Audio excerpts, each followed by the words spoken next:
Mis queridos peregrinos, muy buenos días. En esta ocasión estamos en casa. Gracias a Dios, estamos en el Duc in Altum, en Magdala, y con mucha alegría queremos tener aquí nuestra catequesis sobre los miembros de la Iglesia, los miembros de la Iglesia. Ya hemos hablado de esta similitud que hacen los apóstoles mismos, San Pedro, San Pablo, hablando del cuerpo de Cristo, la Iglesia, como un cuerpo donde hay cabeza, donde hay órganos internos, externos, miembros para caminar, para trabajar, para moverse. La Iglesia es un cuerpo del cual Cristo mismo es la cabeza y tiene tres tipos de miembros fundamentalmente. Primero, los ministros, vamos a hablar de ello enseguida.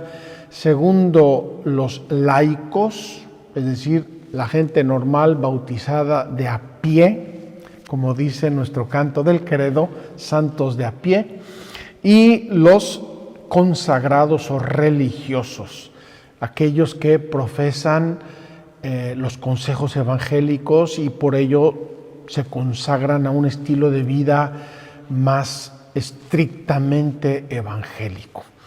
Obviamente, queridos hermanos, estas distinciones a veces se mezclan un estilo con el otro por diversos motivos. ¿Por qué he querido tener aquí esta catequesis? Lo vamos a ver enseguida, tomando la primera carta de San Pedro en el capítulo 2, versículos 4 y siguientes. Me encanta este pasaje de San Pedro y además nos inspiró mucho para hacer esta iglesia, para hacer el Duc in Altum. Dice así San Pedro: el nuevo sacerdocio. Y les recuerdo que el sacerdote sumo y eterno es Cristo. Él es el sacerdote, Él es el que ofrece los sacrificios delante de Dios Padre y entra en el santuario que es su propio cuerpo y en el cielo. No como los otros sacerdotes, como dice la carta a los hebreos, que tienen que repetir y ofrecen todos los días. No, Cristo una vez para siempre, sumo y eterno sacerdote. Dice así San Pedro: acercándoos a Él, piedra viva, desechada por los hombres, pero elegida, preciosa ante Dios, también vosotros, cual piedras vivas, entrad en la construcción de un edificio espiritual, para un sacerdocio santo, para ofrecer sacrificios espirituales aceptos a Dios por mediación de Jesucristo. Piedras vivas del edificio, queridos hermanos. Y esa vida de estas piedras vivas que somos todos y cada uno de nosotros los bautizados, es para adorar a Dios. El sentido último y final de toda la iglesia y de toda la obra de la salvación, de la redención, de la revelación y de todo, es la gloria de Dios. Esa es nuestra felicidad y nuestra eternidad. Pues está en la Escritura: he aquí que coloco en Sión una piedra angular, elegida, preciosa, y el que crea en ella no será confundido. La fe. El que crea en ella no será confundido. Para vosotros, pues, creyentes, el honor, pero para los incrédulos, la piedra que los constructores desecharon, en piedra angular se ha convertido, en piedra de tropiezo y roca de escándalo. Tropiezan en ella porque no creen en la palabra. Para esto han sido destinados. Pero vosotros sois linaje elegido, sacerdocio real, nación santa, pueblo adquirido para anunciar las alabanzas de aquel que os ha llamado de las tinieblas a su luz admirable. Vosotros que en un tiempo no erais pueblo y que ahora sois el pueblo de Dios, de los que antes no se tuvo compasión, pero ahora son compadecidos. Queridos hermanos, hermosísima imagen que nos presenta San Pedro. San Pedro, a quien Jesús le dijo: tú eres la roca, tú eres el cimiento, Él contempla a todos y cada uno de los cristianos como piedras vivas que construimos un edificio espiritual.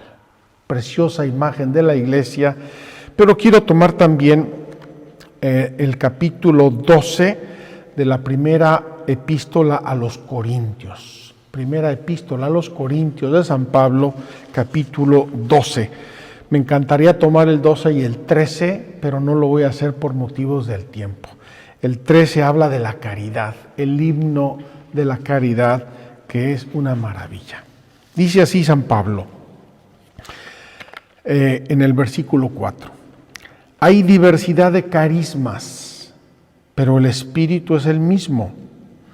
Diversidad de ministerios, pero el Señor es el mismo. Diversidad de operaciones, pero es el mismo Dios que obra todo en todos.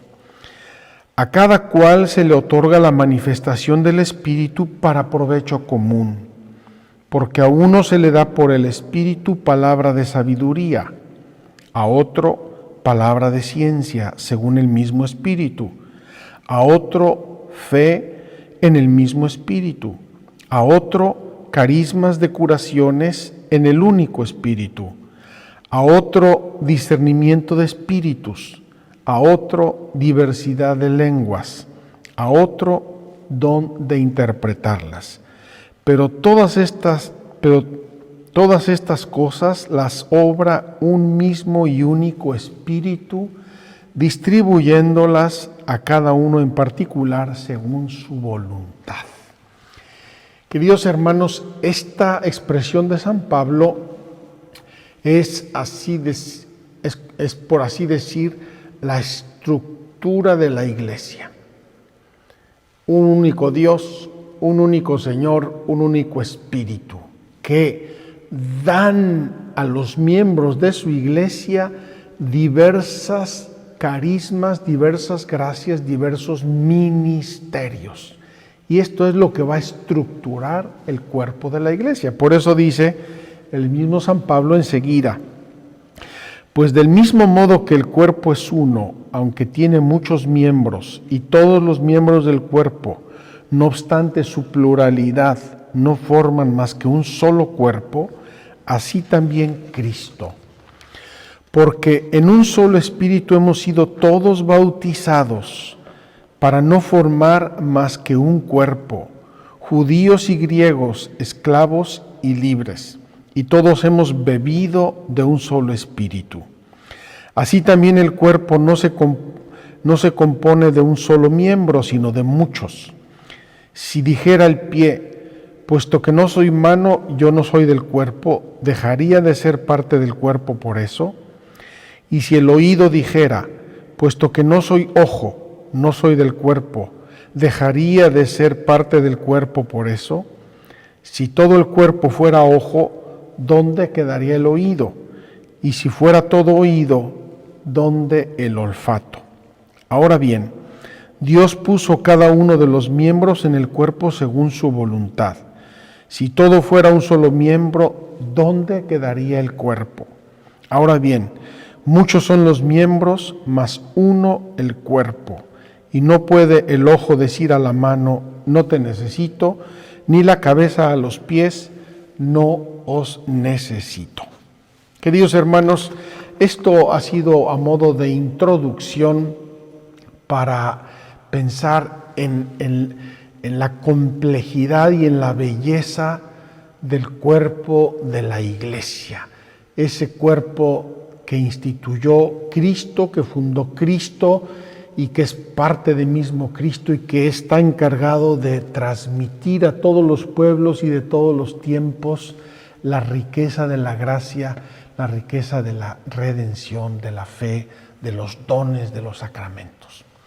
Vamos pues ahora a dar una breve vuelta por Duc in Altum, porque quiero que entiendan la estructura, entre comillas, la estructura de esta iglesia que tiene precisamente la analogía del edificio de piedras vivas. Aquí estamos en el atrio, así llamado atrio de las mujeres, Y quiero que adviertan que estas columnas tienen los nombres de las mujeres que acompañaban a Jesús.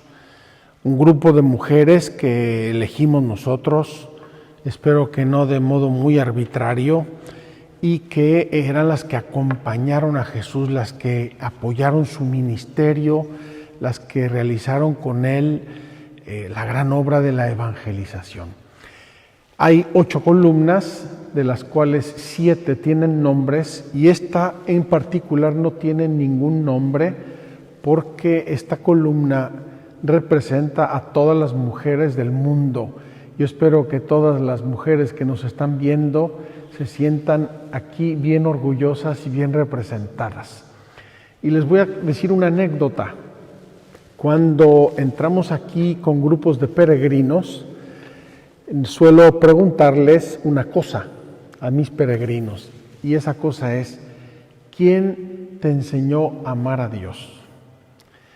Y el 99.9% de las respuestas es mi mamá, o mi abuela, o una tía, o una monja, o una maestra, una catequista, generalmente mujeres. Por eso quisimos honrar aquí a las mujeres de fe, porque ellas son las que edifican el templo santo de Dios, que somos las piedras vivas, Aquí le voy a pedir a Felipe que muestre una panorámica de este atrio de las mujeres, donde ven todas las columnas que son esas mujeres, piedras vivas que edificaron con Jesucristo el templo santo de la iglesia. Y vamos a ir a la capilla principal para que allí vean otras columnas que son también importantísimas en este edificio de Cristo. Vamos a la capilla principal de Duc in Altum y van a ver ahí que las columnas de Duc in Altum son los apóstoles. Vamos a hacer una genuflexión porque aquí está nuestro Señor.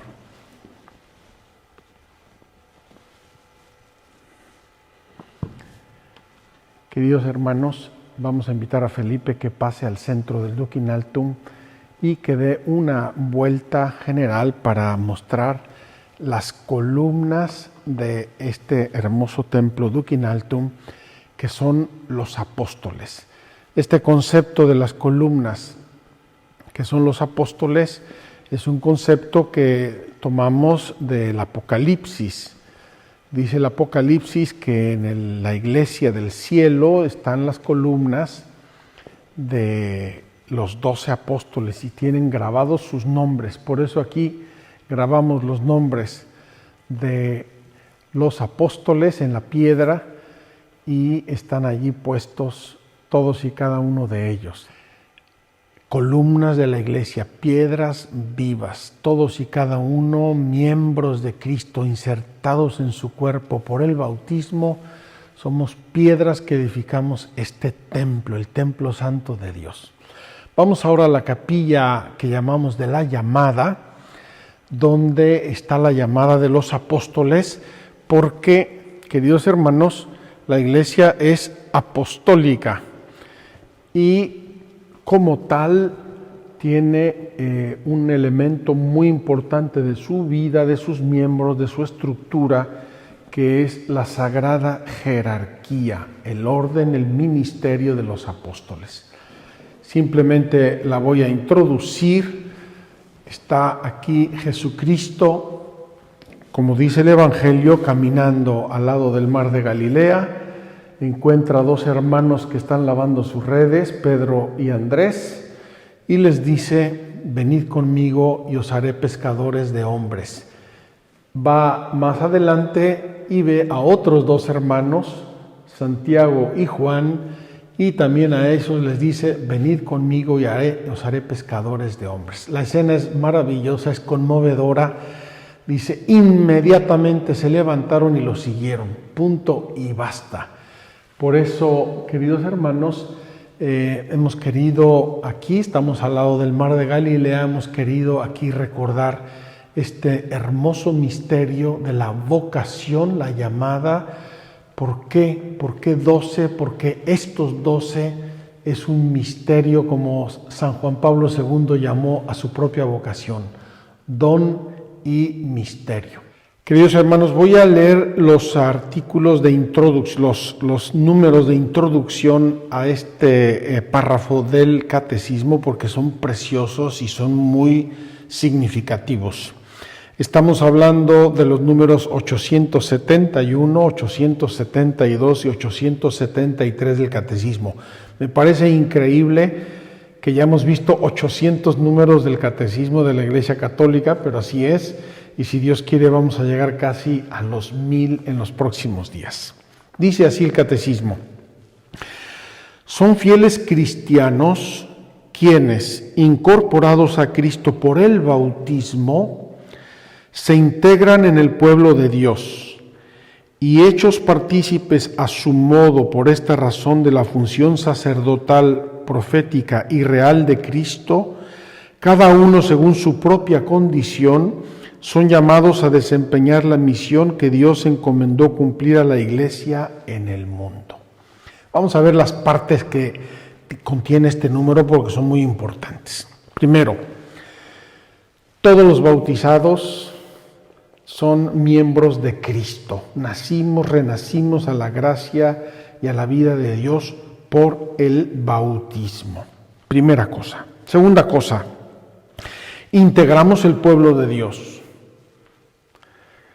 Tercera cosa, Cristo por el bautismo nos ha hecho partícipes de su función sacerdotal, profética y real. Sacerdotal, profética y real. Es importantísimo esto porque esto va a definir el quehacer de los bautizados, de los miembros de la Iglesia, según su propia vocación y su propia condición. Cada uno según su propia condición son llamados a desempeñar la misión que Dios encomendó cumplir a la Iglesia en el mundo. Queridos hermanos, Dios creó la Iglesia para algo, la fundó, la estableció, le dio su estructura, la encaminó, y dice, en la historia de la humanidad que la Iglesia haga esto. Y ahí cada uno de nosotros tiene su propio papel según su condición cristiana, obviamente. Entonces, es importantísimo. Bautismo, cada uno su propia condición, cumplir la misión de la Iglesia y participar de la función sacerdotal, profética y real de Cristo. Importantísimo, sacerdotal, profética y real de Cristo. Número 872. Por su regeneración en Cristo se da entre los fieles una verdadera igualdad en cuanto a la dignidad y acción, en virtud de la cual todos, según su propia condición y oficio, cooperan a la edificación del cuerpo de Cristo. Es decir, el bautismo nos da una dignidad y con esa dignidad nos da unos derechos y deberes en cuanto cristianos. Y en función de esos derechos y deberes, cada uno edifica el cuerpo de Cristo. Vamos a ver enseguida qué significa eso. Siguiente número 873. Las mismas diferencias que el Señor quiso poner entre los miembros de su cuerpo sirven a su unidad y su misión. Cristo quiso desde el primer momento que unos fueran cabeza, otros brazos, otros pies y otros ojos. Así lo quiso Jesucristo, así lo estableció, así lo explicó. Porque hay en la Iglesia diversidad de ministerios, pero unidad de misión. A los apóstoles y sus sucesores les confirió Cristo la función de enseñar, santificar y gobernar en su propio nombre y autoridad. Primer grupo de personas, primera categoría dentro de este cuerpo. Los apóstoles y sus sucesores. Y les asigna 3 funciones: enseñar, gobernar y santificar a la iglesia. Enseñar, gobernar y santificar a la iglesia. Lo vamos a analizar. Segundo, pero también los laicos, es decir, los santos de a pie, los santos de la puerta de al lado, también los laicos, partícipes de la función sacerdotal, profética y real de Cristo, cumplen en la iglesia y en el mundo la parte que les corresponde en la misión de todo el pueblo de Dios. En cuanto cristianos, aquí tenemos que distinguir el laico como miembro de la sociedad civil, tiene sus derechos y sus obligaciones, y como miembro del cuerpo de Cristo. Y ojalá que coincidieran, en parte pueden coincidir, en parte no. Finalmente, vamos a la tercera categoría de miembros de la iglesia, y no estamos hablando de prioridades, simplemente los estamos enumerando. Finalmente, en estos 2 grupos, es decir, entre los ministros y los laicos, hay fieles que por la profesión de los consejos evangélicos se consagran a Dios y contribuyen a la misión salvífica de la iglesia según la manera peculiar que les es propia. Es decir, hay ministros de Dios que además de ser ministros son religiosos, es decir, se ligan por voto o por promesas a una vida especialmente cercana al Evangelio. ¿Cuál es esta vida cercana al Evangelio? La vida de los votos religiosos: pobreza, castidad y obediencia, es decir, querer imitar a Cristo más y obligarse a imitar a Cristo más y a vivir un estilo de vida lo más evangélica posible. Eso entre los ministros y también entre los laicos, también los santos de a pie, y hay varias categorías que vamos a ver brevemente. También los santos de a pie también pueden escoger vivir según una llamada más cercana a la vida evangélica. Vamos a pasar a los ministros, vamos a pasar a la jerarquía. ¿Qué significa jerarquía? Jerarquía significa gobierno sagrado, gobierno sagrado. ¿Por qué gobierno sagrado? Porque el gobierno y el oficio de gobernar en la iglesia viene de Dios. Nosotros creemos que los cardenales tienen la función de elegir al Papa, pero creemos que a través de la elección de los cardenales, el que lo elige es el Espíritu Santo. Es el Espíritu Santo que guía a su iglesia para elegir al sucesor de Pedro como obispo de Roma y vicario de Cristo. Entonces, y como sucesor de Pedro, es decir, como responsable directo de Dios para gobernar la iglesia, él elige a los apóstoles, a los sucesores de los apóstoles, él elige a los obispos, y los obispos a su vez eligen a los sacerdotes y los consagran, y esto se llama jerarquía, es decir, gobierno o autoridad sagrada, viene de Dios. Nadie puede llegar y decir, oiga, yo quiero ser obispo, yo tengo las cualidades y mañana me hacen obispo. Pues no funciona así en la iglesia, porque eso no funciona. En la iglesia es una autoridad que viene de Dios, se confiere a través de un sacramento, que es el sacramento del orden, y se confiere para unas finalidades bien precisas que vamos a ver. ¿Qué sentido tiene esta jerarquía? Queridos hermanos, en algún momento de los días pasados mencioné una frase importantísima de San Pablo que dice que la fe viene de la escucha, la fe viene de la predicación. Y sabemos que Cristo mismo, antes de subir al cielo, les dijo a los apóstoles, id al mundo entero y predicad a todas las gentes, enseñándoles a observar lo que yo les he mandado y bautizándolos en el nombre del Padre, del Hijo y del Espíritu Santo. Y añadió, yo estaré con vosotros todos los tiempos hasta el fin del mundo. 3 cosas les dice Jesús. Id. Ahora, es claro que ese id a todo el mundo no lo podían hacer los 12. No podían porque eran personas limitadas y se iban a morir. Entonces, Jesús con esto les dio otro mandato, y es el de pasar esas cualidades, esas gracias, ese sacramento, pasarlo a otros para que eso se continúe en la historia y se propague en la geografía, en el espacio. Entonces, queridos hermanos, importantísimo, si no hay quien predique, ¿cómo podemos creer? ¿Cómo podemos creer?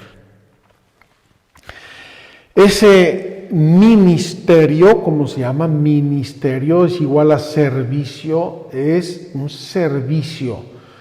Queridos peregrinos, a mí me da mucha pena que a veces la gente nos tiene en una tal idea y concepción a los sacerdotes que nos endiosan un poco. Y la única prerrogativa que Jesucristo nos dejó a los sacerdotes es la de servir.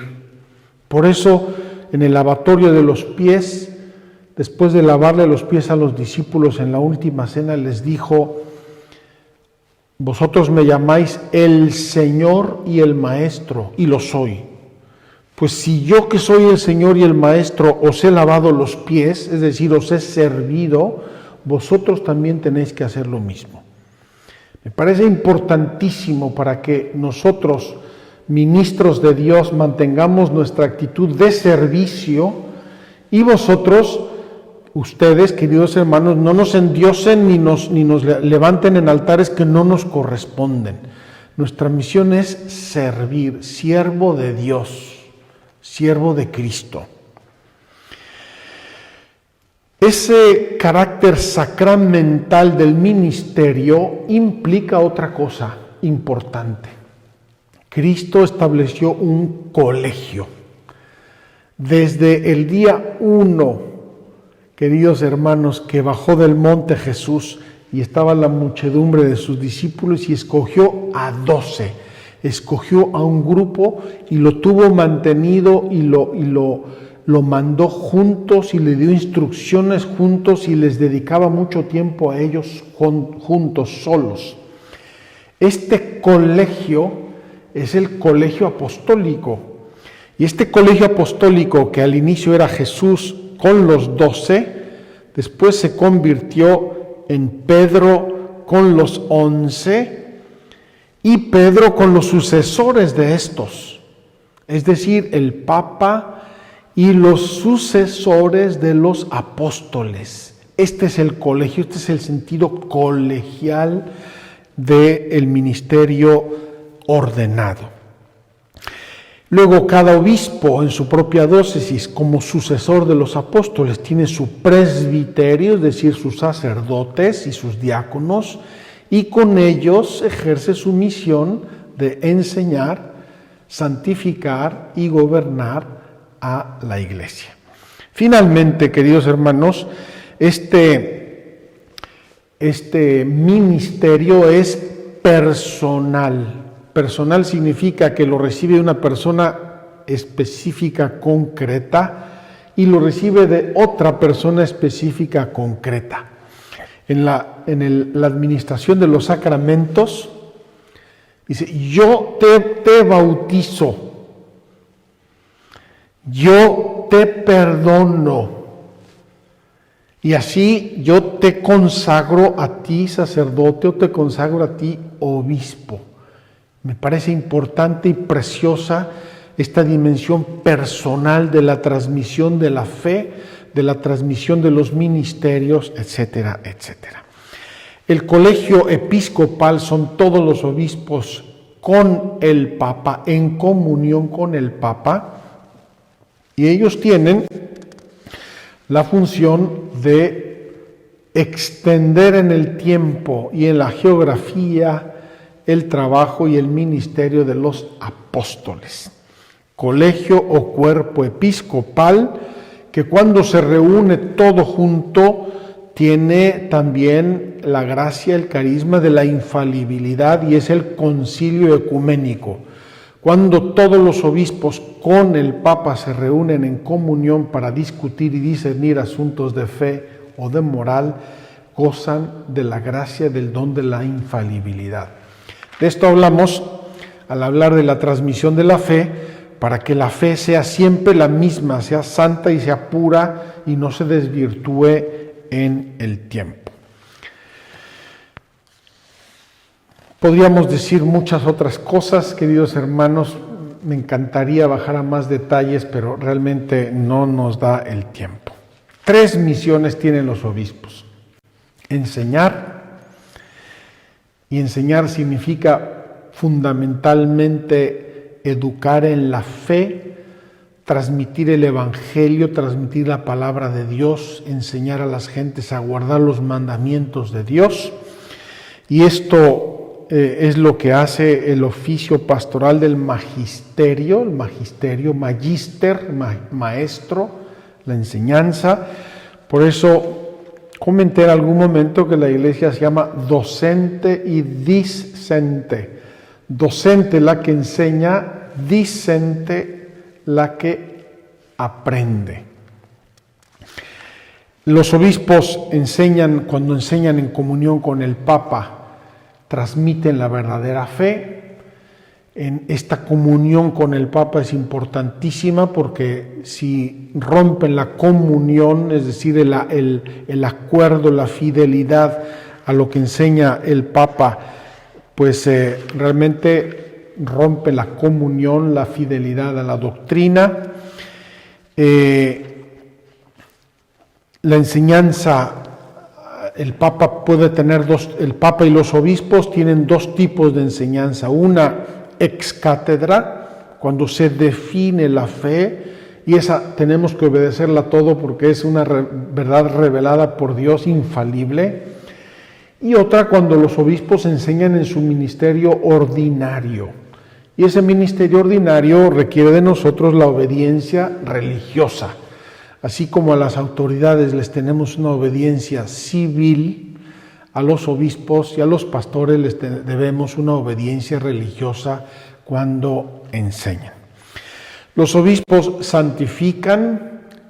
Los obispos, cuando digo obispos, sacerdotes, diáconos, santifican a través de los sacramentos, recordando que es siempre Cristo el actor principal, el protagonista en todos los sacramentos. Y finalmente los obispos gobiernan.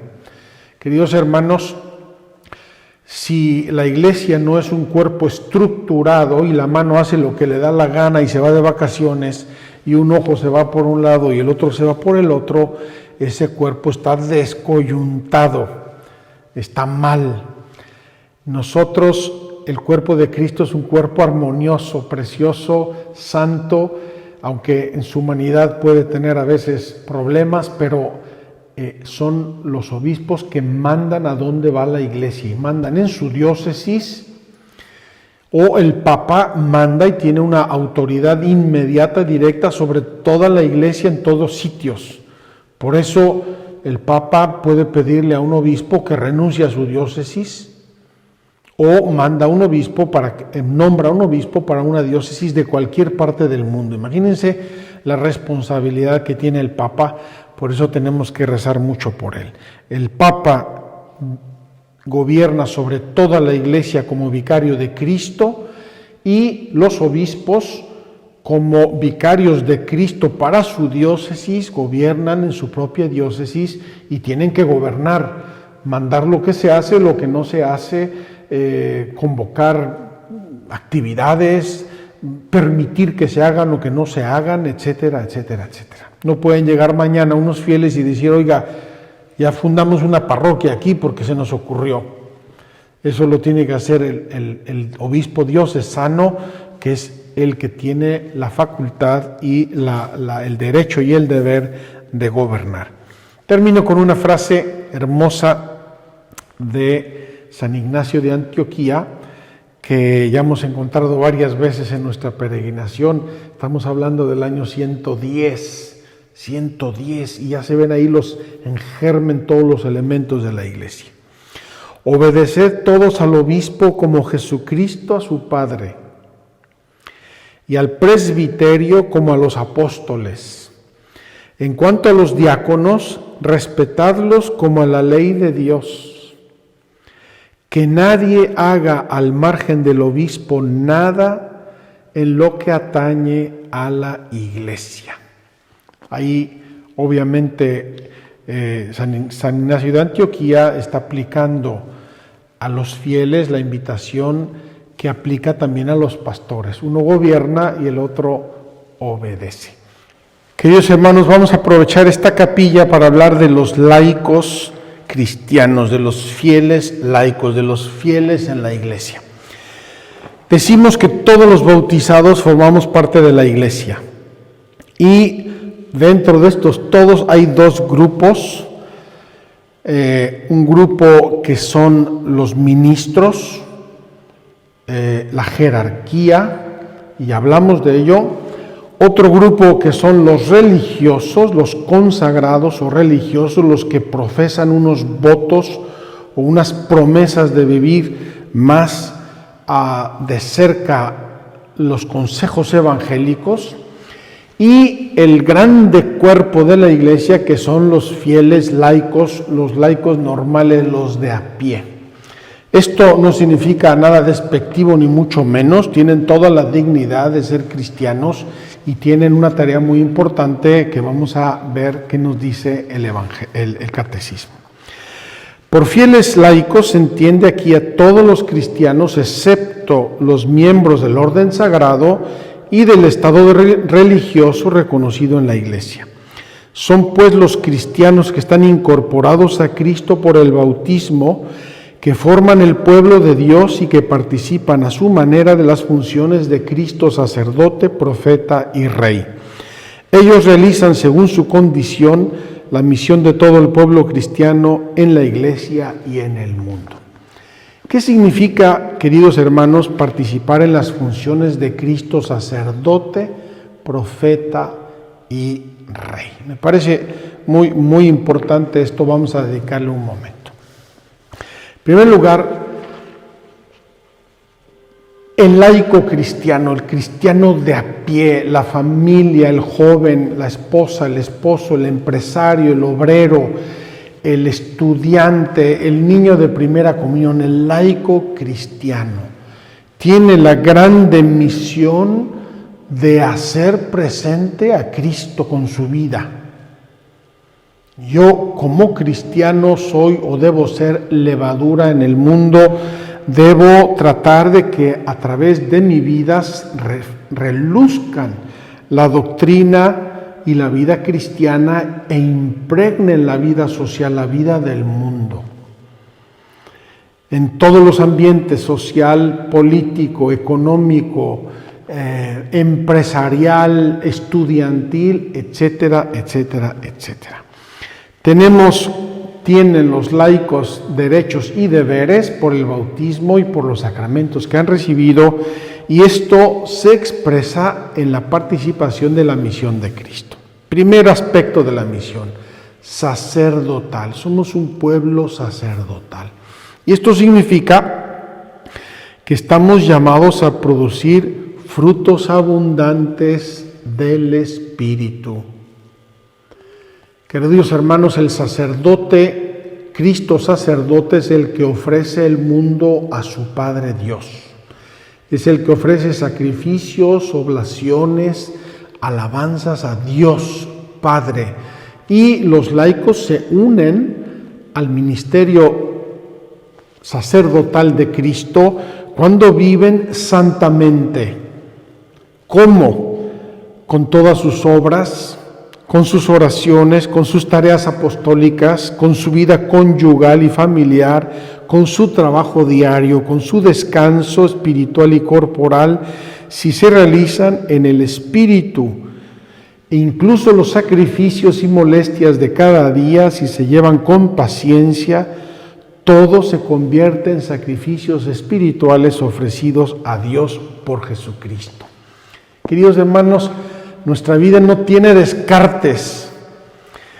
Algún santo por ahí o santa como Santa Teresita del Niño Jesús decía cuando se iba a dormir: Señor, hasta los latidos de mi corazón mientras yo estoy durmiendo quiero que sean actos de amor. Y así todos los laicos que saben que viven su vida en Cristo y por Cristo a través del bautismo están llamados a ofrecerle todo a Dios.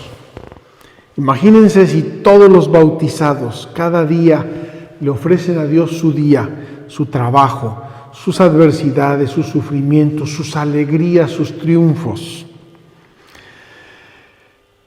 Eso todo tiene una expresión sacramental, que es la Eucaristía. Cuando el pueblo cristiano va el domingo a la misa y a la hora del ofertorio del pan y del vino pone ahí su vida, su trabajo, sus triunfos, sus alegrías, sus derrotas, sus sacrificios, sus ofrecimientos, todo lo pone ahí con el pan y el vino y se lo ofrece a Dios. Tiene esa dimensión eucarística maravillosa de la vida cristiana. Somos un pueblo sacerdotal. De manera particular, los padres de familia participan de la misión de santificación, impregnando de espíritu cristiano la vida conyugal y procurando la educación cristiana de sus hijos. ¿Por qué?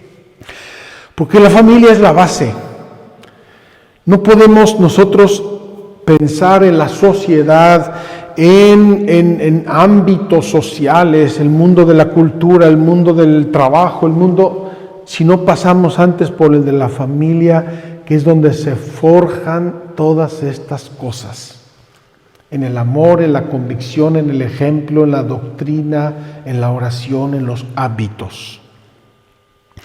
Los laicos también, por su participación en el cuerpo de Cristo, pueden desarrollar o participar en algunos ministerios en la Iglesia, también incluso, por supuesto, en los ministerios de lectorado, acolitado y bautizando en algunos casos, celebrando, ayudando en las oraciones litúrgicas, en el ministerio de la palabra, etcétera, según las prescripciones del derecho. Son un poco excepcionales en algunos casos, pero están permitidos a los fieles cristianos. Participación en la misión profética de Cristo. Queridos hermanos, ser profeta en términos cristianos no es el que anticipa el futuro, como a veces pensamos. Lo profetizaron, mira, lo predijeron.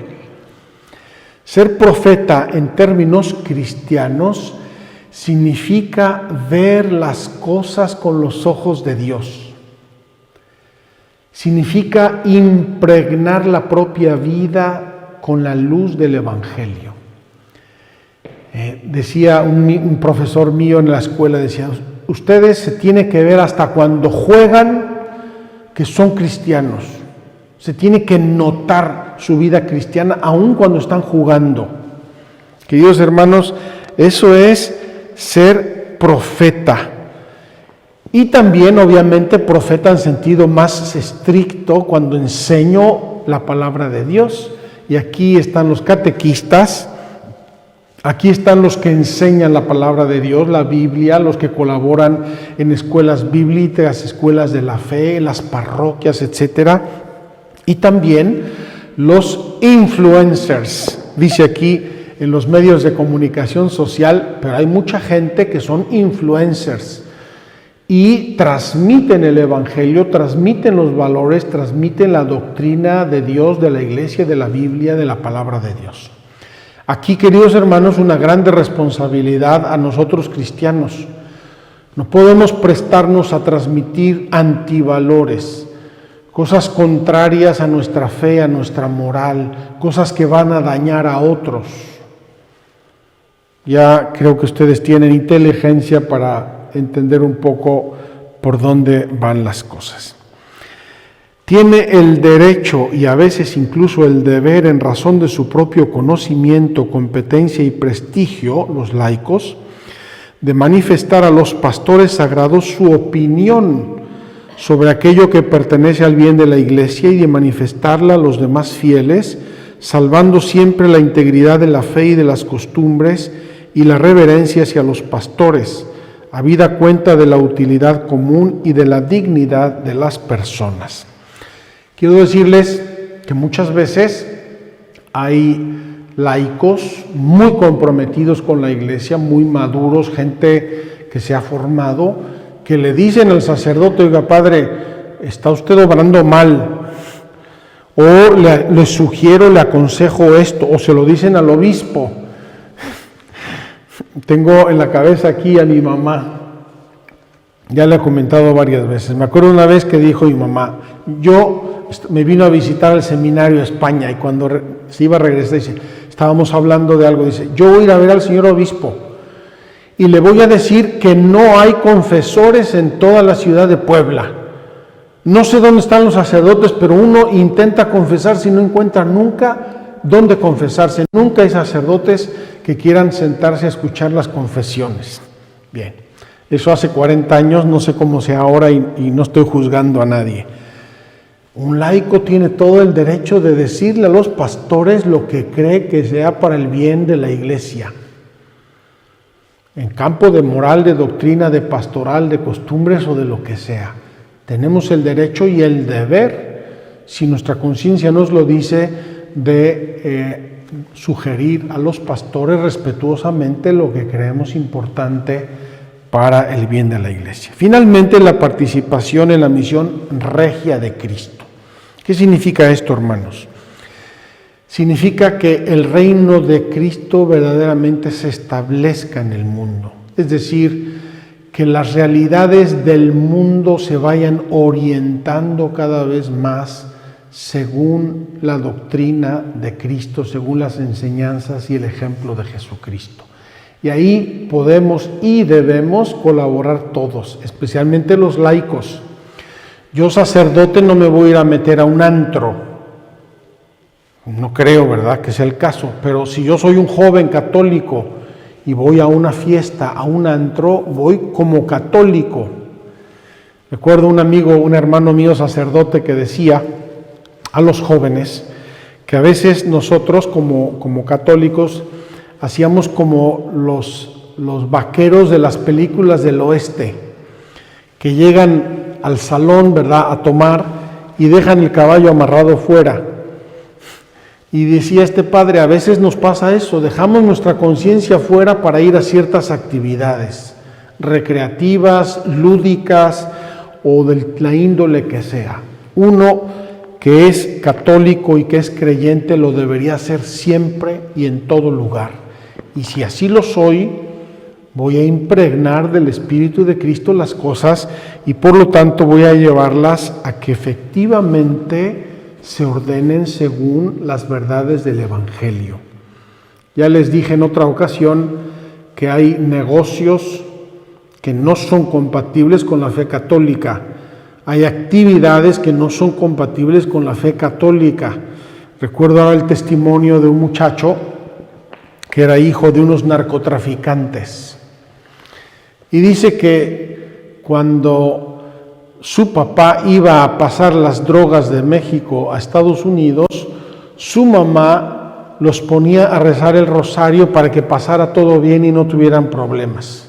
Queridos amigos, que me perdone esa mamá, ese muchacho y esa familia, pero no se puede rezar por una cosa que es contraria a la moral, contraria a la fe, contraria al sentido común. Tenemos que ser en esto muy honestos y hacernos un examen de conciencia. Los laicos en el mundo del trabajo, de la vacación, del negocio y de todo. Me decía una querida amiga hace tiempo que habían ido de vacaciones en Navidades. Y estaban de vacaciones y el día de Navidad ella dijo, oigan, vamos a buscar una iglesia y vamos a misa el día de Navidad. Y me decía con tristeza que incluso dentro de su familia algunas le dijeron, no, que fanática, que no sé qué, estamos de vacaciones. Queridos hermanos, de vacaciones o no de vacaciones, si soy creyente en Cristo, me comporto como creyente en Cristo y soy coherente con mi fe. Negocios, vacaciones, familia, diversión, trabajo, en todos los campos, para que se establezca el reino de Jesucristo, para que a través de mí, en el mundo, dentro del mundo, como un fermento, se establezca el reino de Cristo.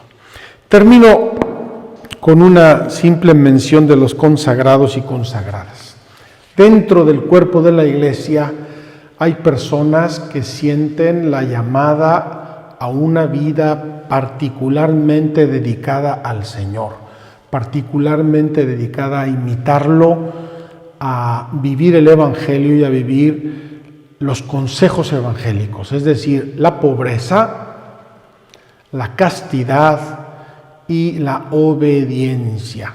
Normalmente esto se materializa en participar en un instituto de vida consagrada, en una congregación religiosa, en una orden religiosa, pero hay también ahora algunas otras formas de vida consagrada como vírgenes, es decir, hombres y mujeres que quieren vivir en castidad, en una vida virtuosa dedicada a la caridad, al trabajo y demás. Por ejemplo, maestros o maestras o personas que viven su vida profesional y quieren imitar a Cristo y viven particularmente los consejos evangélicos.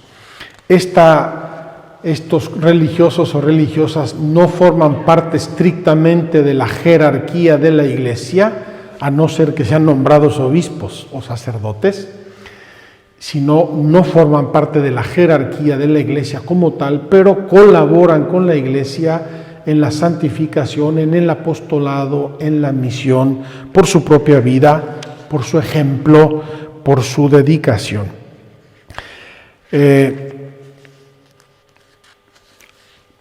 Solo por mencionarlos, son órdenes religiosas, congregaciones religiosas, hay institutos seculares, sociedades de vida apostólica y todos ellos de algún modo anuncian, anticipan que vale la pena la vida, vivirla según el Evangelio para ganar un día el cielo, esa dimensión escatológica. Queridos hermanos, por ejemplo, a veces hay gente que nos dice, oiga, ¿ustedes por qué no se casan? Bueno, me caso porque soy religioso, he hecho un voto de castidad. ¿Y por qué? Pues porque quiero vivir más fielmente como vivió Jesucristo. ¿Y por qué? Porque creo en los valores que Cristo predicó y quiero consagrarme a ellos. ¿Y por qué? Porque creo que vale la pena ahora una renuncia de este tipo, un sacrificio, un ofrecimiento por la Iglesia, y también porque así vamos a hacer en el cielo. Entonces es una anticipación, una llamada de lo que va a ser la vida del cielo. Queridos hermanos, terminamos aquí esta catequesis con esta familia, son laicos. Todas las familias del mundo cristiano son laicos, viven esa filigrana del día a día, sus oraciones, sus compromisos, su ejemplo, sus enseñanzas, los padres que enseñan a los hijos que aprenden, obedecen, siguen a los padres en sus tradiciones. Qué hermosa nuestra vida cristiana cuando es transmitida así. En este momento, ya lo dije en una de mis pláticas introductorias, hay como una fractura. Antes los padres se hacían responsables en absoluto de lo que aprendían los hijos, pero ahora los hijos aprenden también de otros actores de la vida social, sobre todo de que nos está quitando tiempo, nos está quitando capacidad para las cosas de Dios. Ojalá que todos y cada uno de mis peregrinos virtuales, después de esta peregrinación, quisiera de veras, de corazón, extender el reino de Cristo en su vida, en su ambiente, ser más activos católicos, porque eso alimenta nuestra fe. Cuando yo me comprometo con mi fe y la vivo, aunque me cueste, aunque sea difícil, aunque vaya contracorriente muchas veces, eso alimenta mi fe. No como una testarudez, ¿verdad?, del que lleva la contra siempre, sino como una convicción profunda de mi amor a Dios, de mi amor a Cristo, de las certezas de mi fe, que yo quiero vivir con toda integridad y con toda libertad.